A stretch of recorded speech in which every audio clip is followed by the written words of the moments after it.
নমস্কার, সকলকে উৎপল শেরওয়ার চ্যানেলে স্বাগত।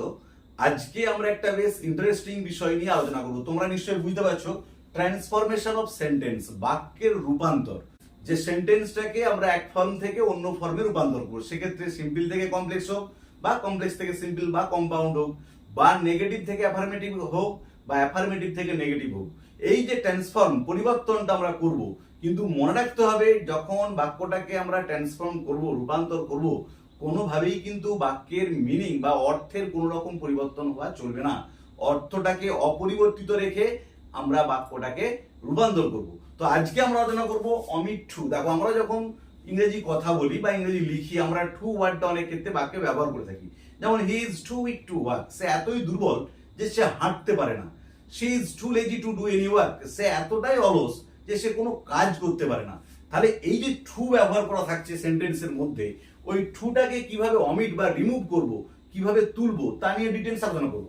তো যখন আমরা কোনো বাক্য টু ব্যবহার করা থাকবে, দেখবে পরীক্ষাতে দেয়া থাকে অমিট টু, টুটাকে অমিট করো, তুলো, বা একই উত্তর হবে ইউজ সো দ্যাট, মানে টুটাকে তুলতে গেলে আমাদেরকে সো দ্যাট ব্যবহার করতে হবে। তাহলে যখন আমাদের ওরকম টু যুক্ত কোনো বাক্য দেবে, দিয়ে বলবে সেটাকে সো দ্যাট ব্যবহার করো, একই টুটাকে তুলতে গেলে সো দ্যাট ব্যবহারটা অটোমেটিক্যালি হয়ে যাবে। বা একই নিয়মই আমরা মেক দ্য সেন্টেন্স কমপ্লেক্স, বাক্যটাকে কমপ্লেক্স সেন্টেন্সে রূপান্তর করব। তার আগে আলোচনা করব কমপ্লেক্স সেন্টেন্স কি। মানে মনে রাখবে, যখন আমরা কোনো বাক্য টু ইউজ করে থাকি, সাধারণত বাক্যটা সিম্পল সেন্টেন্স থাকে।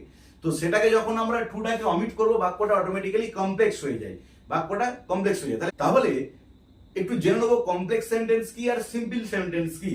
দেখো, সিম্পল সেন্টেন্স মানে সরল বাক্য। তো সরল বাক্যটা কিরকম জিনিস না, যে সেন্টেন্সে একটাই মাত্র ক্লজ থাকবে এবং সেটা must be independent or principal clause, সেই ক্লজটা হবে ইন্ডিপেন্ডেন্ট ক্লজ বা প্রিন্সিপাল ক্লজ, সেটা হচ্ছে সিম্পল সেন্টেন্স। আর যখন আমরা কমপ্লেক্স সেন্টেন্স ব্যবহার করব বা কমপ্লেক্স সেন্টেন্স গঠন করব, সেখানে তো অবশ্যই একটা ইন্ডিপেন্ডেন্ট বা প্রিন্সিপাল ক্লজ থাকবেই, কারণ সেটা ছাড়া তো বাক্যের অর্থ সম্পূর্ণভাবে প্রকাশ হবে না। তার সাথে সাথে একটা বা একটার বেশি ডিপেন্ডেন্ট বা সাবঅর্ডিনেট ক্লজ থাকবে। তাহলে আমরা যখন টুটাকে তুলবো, বাক্যটা অটোমেটিক্যালি কিন্তু কমপ্লেক্স সেন্টেন্সে রূপান্তর হয়ে যাবে সিম্পল থেকে। তাহলে যদি আমাদেরকে টু যুক্ত একটা সেন্টেন্স দেয়, দিয়ে বলে কমপ্লেক্স সেন্টেন্সে ট্রান্সফর্ম করো, রূপান্তর করো, সেটা কিন্তু একই উত্তর। যে টু তুলতে জানবে সেই কিন্তু কমপ্লেক্স করতে পারবে, কারণ একই নিয়মে হবে। আবার একই সাথে সাথে মেক দ্য সেন্টেন্স নেগেটিভ, যখন টু যুক্ত থাকে বাক্যগুলো জেনারেলি, হয়তো একটা দুটো ক্ষেত্রে ব্যতিক্রম থাকে, আমি তোমাদের শেষে উদাহরণ দিয়ে দেখিয়ে দেবো যে টু যুক্ত আছে কিন্তু নেগেটিভ আছে। যে যদি সাধারণত টু যুক্ত বাক্য থাকে, সেটা জেনারেলি বেশিরভাগ ক্ষেত্রে অ্যাফার্মেটিভ থাকে, সে বাক্যটাকে নেগেটিভ করতে বলে, নাবাচক করতে বলে। তাহলে যখন আমরা টু তুলবো, অটোমেটিক্যালি সে বাক্যটা কিন্তু নেগেটিভ হয়ে যাবে। তাহলে একটা নিয়মের মধ্যেই আমরা কি শিখবো, কিভাবে টুটাকে অমিট করব, তুলবো, বা কিভাবে সো দ্যাট ব্যবহার করব, বা কিভাবে বাক্যটাকে কমপ্লেক্স করব, এবং বাক্যটাকে কিভাবে নেগেটিভ করব। তাই তোমরা ভিডিওটা স্কিপ না করে অবশ্যই প্রথম থেকে শেষ পর্যন্ত দেখবে। আর যারা আমার চ্যানেলে প্রথম দেখছো, তারা অবশ্যই চ্যানেলটা সাবস্ক্রাইব করে পাশে থাকা বেল বাটনটা প্রেস করবে, যাতে পরের ভিডিওগুলো আপলোড করার সাথে সাথে তোমাদের কাছে নোটিফিকেশন পৌঁছে যায়। চলো শুরু করা যাক আজকের বিষয়, omit to or make the sentence complex or use so that or make the sentence negative. দেখো, এখানে আমি দুটো বাক্য লিখেছি। প্রথমতে কি, the man is too weak to walk. এই বাক্যটার অর্থ কি, যে মানুষটা এতটাই দুর্বল যে সে হাঁটতে পারে না, যে এতটাই দুর্বল সে হাঁটতে পারে না। দেখো, টু ব্যবহার করা আছে, আমাদেরকে কি করতে হবে, অমিট টু, টুটাকে রিমুভ করতে হবে, তুলতে হবে। বা যখনই আমরা টু তুলবো, অটোমেটিক্যালি সো দ্যাট বসে যাবে, বাক্যটা অটোমেটিক্যালি কমপ্লেক্স হয়ে যাবে। কারণ দেখো, এই বাক্যটাতে একটাই ক্লজ আছে, একটাই ভার্ব, কোনো অন্য ভার্ব নেই, এবং আরেকটা ভার্ব আছে, সেটা হচ্ছে ওয়াক, কিন্তু এটা এখানে ইনফিনিটিভ করা আছে, এটা নন ফাইনাইট ভার্ব।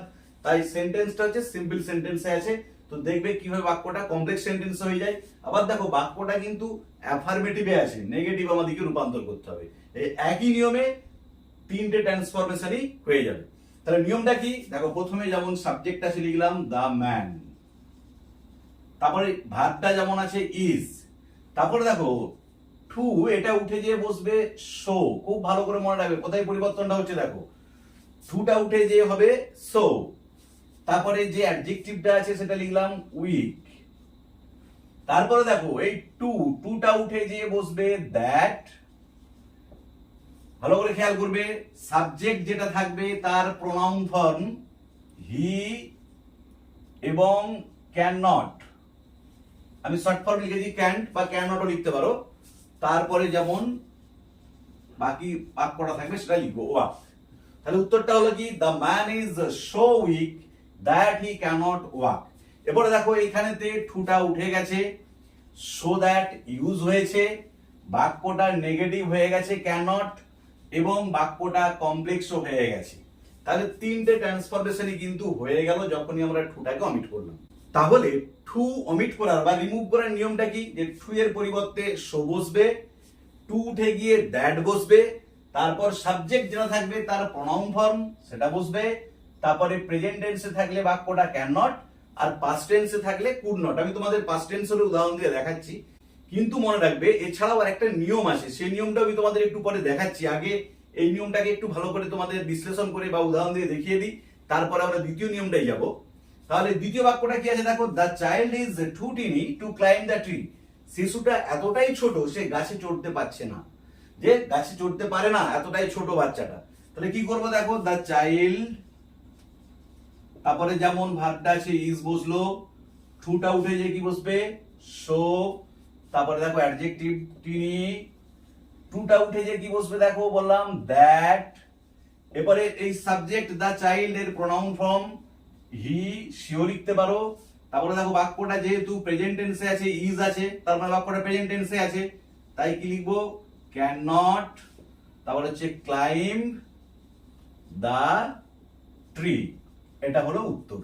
তাহলে আবার বলে দিচ্ছি নিয়মটা, টু উঠে গিয়ে সো বসলো, টু উঠে গিয়ে দ্যাট বসলো, সাবজেক্টের প্রোনাউন ফর্ম বসলো, প্রেজেন্ট টেন্সে থাকলে ক্যান নট বসবে, পাস্ট টেন্সে হলে কুড নট। আমি তোমাদের পাস্ট টেন্সের উদাহরণ দিয়ে দেখাচ্ছি, তারপরে আমরা যে দ্বিতীয় নিয়মটা আছে সেটা নিয়ে আলোচনা করব, যে ক্লাইম্ব দ্য ট্রি।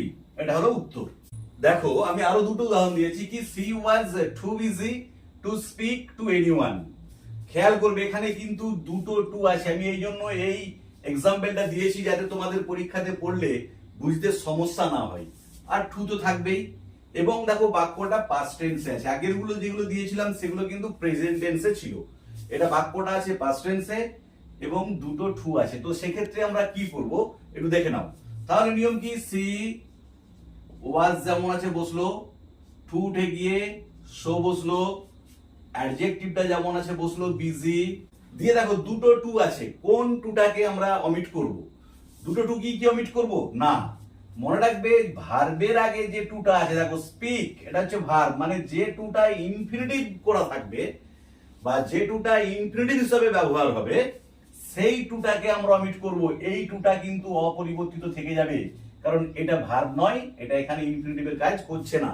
তাহলে যেটা ইনফিনিটিভের কাজ করবে, যে টুটা বা যে টুটা ভার্বটাকে ইনফিনিটিভ করতে সাহায্য করবে, সেই টুটাকে আমরা অমিট করে, তাহলে তখন কি বসবে, টুটা উঠে যে বসলো দ্যাট, তারপরে দেখো সাবজেক্ট কি আছে সি, তার প্রোনাউন ফর্ম সি হবে, দিয়ে দেখো বলেছিলাম ভার্বটা যদি পাস্ট টেন্সে থাকে, ওয়াজ আছে বি ভার্বের পাস্ট টেন্স, তখন আমরা কিন্তু ক্যান নট নয় কি লিখবো could not, she could not speak to anyone. এটা হলো উত্তর, যে she was so busy that she could not speak to anyone. এবারে দেখো পরের এক্সাম্পলটা দেখো, he earned too little to keep his family in comfort. সে এত কম টাকা উপার্জন করতো যে সে তার পরিবারটাকে স্বাচ্ছন্দ্যের মধ্যে, আরামের মধ্যে রাখতে পারতো না। তাহলে উত্তর হবে কি দেখো, হি আর্নড সো লিটল, টুটা উঠে যে সো বসলো, তারপরে কি বসবে দেখো টুটা উঠে যে দ্যাট, তারপরে সাবজেক্ট যেটা আছে হি, তার প্রোনাউন ফর্ম হি হবে। এবারে যদি এটা কোনো নাম থাকতো তাহলে আমরা এখানে সে নামের পরিবর্তে হি লিখতাম যদি ছেলে হতো, যদি এটা কোনো মহিলার নাম থাকতো আমরা সে লিখতাম, যদি দে থাকতো আমরা কিন্তু দেই লিখতাম। তারপরে দেখো যেহেতু পাস্ট টেন্সে আছে আর্নড, তাই আমরা কি লিখবো কুড নট, ক্যান নট নয়, কুড নট, তারপরে কিপ যেমন আছে বাকি অংশটা হিজ ফ্যামিলি ইন কমফোর্ট। তাহলে উত্তর হলো he earned so little that he could not keep his family in comfort. এটা হলো প্রথম নিয়মটা। এরপরে আরেকটা নিয়ম আছে টু অমিট করার, সেখানে একই নিয়ম, শুধুমাত্র একটুখানি চেঞ্জ আছে, সেই নিয়মটা একটু ভালো করে দেখে নাও। দেখো এখানে আমি আরো দুটো বাক্য উদাহরণ হিসাবে দেখিয়েছি এবং বললাম যে দ্বিতীয় নিয়মটা আছে, যে নিয়মটাই প্রথম নিয়মটার থেকে একটুখানি পরিবর্তন হবে, সেই নিয়মটা এই দুটো সেন্টেন্সের ক্ষেত্রে কিভাবে অ্যাপ্লাই করতে হয় আমি তোমাদের দেখিয়ে দিচ্ছি। তাহলে আমাদের প্রথম নিয়মটা কি ছিল? টু উঠে যে সো বসবে, টু উঠে যে দ্যাট বসবে, সাবজেক্টের প্রোনাউন ফর্ম বসবে, তারপরে ক্যান নট প্রেজেন্ট টেন্স হলে, পাস্ট টেন্স হলে কুড নট। কিন্তু এই ক্ষেত্রে কি হচ্ছে দেখো, তাহলে দেখো সাবজেক্টকে দ্য সাম ইজ শো, তাহলে টুটা উঠে যে শো বসলো, তারপরে যেটা অ্যাডজেক্টিভ সেটা হলো ডিফিকাল্ট, তারপরে দেখো টু উঠে যে কি বসবে? দ্যাট। এরপর খেয়াল করো কি বলেছিলাম? সাবজেক্টের প্রোনাউন ফর্ম। এই বাক্যটার মানে কি? The sum is too difficult to solve, অঙ্কটা এতটাই কঠিন যেটা সমাধান করা যাচ্ছে না। তাহলে অঙ্ক এটা তো একটা ইনঅ্যানিমেট অবজেক্ট, প্রাণহীন, সে নিজে কখনো সমাধান করতে পারে না। অঙ্কটাকে আমরা সমাধান করি, বা কোনো একজন সমাধান করে, বা পিপল সমাধান করে, বা স্টুডেন্ট সমাধান করে। সেই জন্য এখানে কিন্তু আমরা যখন এরকম ইনঅ্যানিমেট অবজেক্ট থাকবে যে নিজে কাজটা করে না, অন্যজন সে কাজটা করে, সেক্ষেত্রে কিন্তু আমরা এই সাবজেক্টের প্রোনাউন ফর্মটা দ্যাট এর পরে ইউজ করব না। তখন আমরা কি ব্যবহার করব? Generally one. যে তাহলে উত্তর হলো কি? দেখো the sum is so difficult that one, যেহেতু ইজ আছে, ক্যান নট সলভ। উত্তরটা হলো কি? The sum is so difficult that one cannot solve, যে অঙ্কটা এতটাই কঠিন একজন এটাকে সমাধান করতে পারে না। মানে এখানেতে যেহেতু সাবজেক্টটা ইনঅ্যানিমেট, প্রাণী, সে নিজের কাজটা সম্পন্ন করতে পারে না, অঙ্ক তো নিজে করতে পারে না, একজন অঙ্ক করে, স্টুডেন্ট অঙ্ক করে, বা আমরা অঙ্ক করি। সেই জন্য আমরা এখানেতে সাবজেক্টের প্রোনাউন ফর্মের ক্ষেত্রে আমরা ওয়ান ওয়ার্ডটাকে জেনারেলি ইউজ করব। আবার দেখো দ্বিতীয় বাক্যটাও দেখো, the stone was too heavy to lift, যে পাথরটা এতটা ভারী ওটাকে তোলা যাচ্ছিল না। তাহলে কি করবো? দেখো দ্য স্টোন, তারপরে দেখো ওয়াজ যেমন আছে লিখলাম, টুটা উঠে যে সো, অ্যাডজেক্টিভটা যেমন আছে লিখে দিলাম, টুটা উঠে যে দ্যাট। এক্ষেত্রেও দেখো সাবজেক্টকে দ্য স্টোন, পাথর, এটাও ইনঅ্যানিমেট। দেখো পাথর কিন্তু নিজে তুলে না, পাথরটাকে আমরা তুলি, মানুষে তুলে। তাহলে সেই জন্য কি হবে? The stone was so heavy that one, এই ওয়ার্ডটাকে ব্যবহার করব সাবজেক্টের প্রোনাউন ফর্মের ক্ষেত্রে। এরপর খেয়াল করো যেহেতু ওয়াজ আছে, তাই আমরা এখানেতে কি লিখবো? কুড নট, ক্যান নট নয়, যে ওয়ান কুড নট লিফট। তাহলে উত্তর হলো the stone was so heavy that one could not lift, পাথরটা এতটাই ভারী যে একজন এটাকে তুলতে পারে না। দেখো আরেকটা উদাহরণ দিয়েছি, the man is too good not to help others, মানুষটা এতটাই ভালো যে সে অন্যকে সাহায্য না করে পারে না। যে এত ভালো মানুষ, সে অন্যকে সাহায্য না করে পারে না, মানে অন্যকে সাহায্য করে। দেখো যদি এখানে নটটা না ইউজ থাকতো তাহলে কিন্তু বাক্যটার অর্থটা ঠিকঠাক হতো না, যে মানুষটা এতটাই ভালো সে অন্যকে সাহায্য করে না, এটা কিন্তু ঠিক হতো না। ভালো মানুষ মানে সে সাহায্য না করে পারবে না, মানে সাহায্য করবে। তাহলে এই বাক্যটার যখন আমরা টু রিমুভ করব বা টু তুলবো, সেক্ষেত্রে নিয়ম কি হবে? দেখো দ্য ম্যান ইজ, টুটা উঠে যে সো গুড, তারপরে দেখো নটটা আমরা লিখবো না, কি লিখবো? টুটার পরিবর্তে দ্যাট, তারপরে দেখো সাবজেক্টের প্রোনাউন ফর্ম হি, তারপরে কি লিখবো? ক্যান নট, সংক্ষেপে লিখে দিচ্ছি ক্যান্ট রিমেন উইথাউট হেল্পিং আদার। তাহলে বাক্যটা কি হলো? The man is so good, মানুষটা এতটাই ভালো দ্যাট যে হি ক্যানট রিমেন, সে থাকতে পারে না, উইথাউট হেল্পিং আদার্স, অন্যদের সাহায্য না করে। মানে যদি টু যুক্ত সেন্টেন্সটা নেগেটিভ থাকে, সেক্ষেত্রে যখন তোমরা বাক্যটা টু তুলবে বা বাক্যটাতে সো দ্যাট ইউজ করবে, তখন তোমাদেরকে এই নিয়মটা ফলো করতে হবে।